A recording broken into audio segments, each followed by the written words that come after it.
क्या तुम्हारे साथ कभी ऐसा हुआ है कि तुम जानते हो मैं सही हूँ फिर भी कदम आगे नहीं बढ़ाते? तुम्हें डर नहीं लगता लेकिन शरीर रुक जाता है। तुम्हें बोलना आता है लेकिन आवाज अटक जाती है। तुम्हें पता है तुम गलत नहीं हो फिर भी दिमाग कहता है रुक जाओ। आज मैं तुम्हें वही बताने वाला हूँ जो ना स्कूल बताती है ना मोटिवेशन स्पीकर। आज हम बात करेंगे उस छुपे दुश्मन की जो तुम्हारे अंदर बैठा है, तुम्हारा दिमाग। एक आम लड़के की कहानी समझो। एक लड़का था, नाम कुछ भी मान लो। राहुल बेवकूफ नहीं था, पढ़ाई ठीक थी, सोच तेज था, लेकिन जिंदगी में हर जगह अटका हुआ था। कॉलेज में सवाल आता, राहुल को जवाब पता होता, फिर भी हाथ नहीं उठाता। लड़की पसंद होती, दिल कहता बोल दे, दिमाग कहता है रुक जा। इंटरव्यू में जाता, तैयारी पूरी लेकिन अंदर से खाली। राहुल सोचता था शायद मुझ में ही कोई कमी होगी, लेकिन असली सच्चाई कुछ और थी। देखो, दिमाग का काम तुम्हें बड़ा बनाना नहीं। सबसे पहले यह समझ लो, तुम्हारा दिमाग तुम्हें सफल बनाने के लिए नहीं बना। दिमाग बना है तुम्हें जिंदा रखने के लिए। दिमाग का एक ही मिशन है, खतरे से बचाओ, शर्म से बचाओ, रिजेक्शन से बचाओ, दर्द से बचाओ।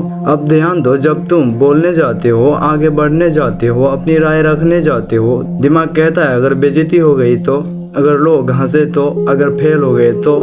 दिमाग को फर्क नहीं पड़ता कि तुम सही हो या गलत। दिमाग सिर्फ पूछता है खतरा है या नहीं। सही इंसान को दिमाग ज्यादा रोकती है। यह बात बहुत कम लोग समझते हैं। जो इंसान गलत होता है उसे शर्म नहीं होती, उसे डर नहीं लगता, वो सोचता नहीं। लेकिन जो इंसान समझदार है, संवेदनशील है, सोचने वाला है, उसे दिमाग ज्यादा रोकता है। क्यों? क्योंकि दिमाग जानता है यह इंसान गहराई से सोचता है। अगर इसे चोट लगी तो यह ज्यादा टूटेगा। इसलिए दिमाग समझदार इंसान को सबसे ज्यादा सीमाओं में बांध देता है। राहुल की गलती क्या थी? राहुल सोचता था मुझे कॉन्फिडेंस बढ़ाना होगा, लेकिन असली जरूरत थी दिमाग को समझने की। राहुल यह नहीं जानता था कि उसके रुकने की वजह डर नहीं, ओवर प्रोटेक्शन थी। दिमाग उसे बचा रहा था, लेकिन उसी बचाव में उसकी जिंदगी अटक जा रही थी। ओवर थिंकिंग कोई बुद्धिमान नहीं। अब यह बात ध्यान से सुनो। ओवर थिंकिंग डर का बड़ा लिखा रूप है। जब तुम बार बार सोचते हो, हर एंगल देखते हो, हर रिएक्शन इमेजिन करते हो,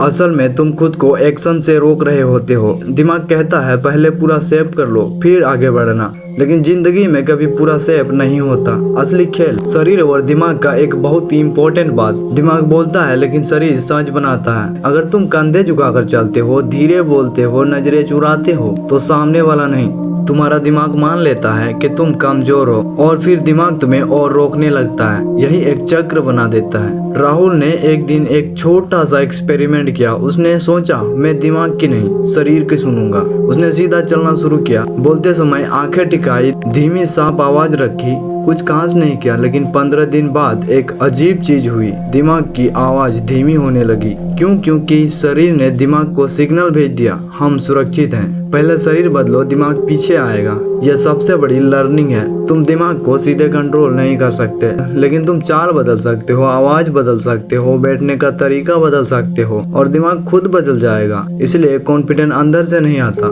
बाहर से पैदा किया जाता है। अगर तुम अभी सोच रहे हो ये तो मैं हूँ, तो ध्यान रखना ये वीडियो तुम्हारे लिए है। लेकिन अगर तुम इसे सिर्फ सुनकर छोड़ दोगे तो कुछ नहीं बदलेगा। दिमाग को जीतने का एक ही तरीका है। दिमाग लॉजिक से नहीं चलता, दिमाग बदलता है अनुभव से। हर बार जब तुम डर के बजाय बोलते हो, रुकने के बजाय चलते हो, चुप रहने के बजाय जवाब देते हो, दिमाग नोट करता है ओ हम मरे नहीं, और अगली बार दिमाग कम रोकेगा। राहुल आज कहाँ है? राहुल सुपर हीरो नहीं बना, लेकिन वह अपनी बात रखने लगा। लोगों से भागना बंद किया, खुद को छोटा मानना छोड़ दिया, और सबसे बड़ी बात, उसने दिमाग से लड़ना नहीं, दिमाग को ट्रेन करना सीख लिया। याद रखना, तुम्हारा दिमाग दुश्मन नहीं, लेकिन वह मालिक भी नहीं। जब तुम सही होते हो तब दिमाग सबसे ज्यादा रोकता है, और जो यह समझ लिया वही आगे निकल जाता है। अगर तुम्हें ये वीडियो देखकर लगा है कि आज किसी ने सच बोल दिया, तो यह वीडियो और किसी को दिखाओ, क्योंकि हर राहुल को यह जानना जरूरी है कि वह कमजोर नहीं है।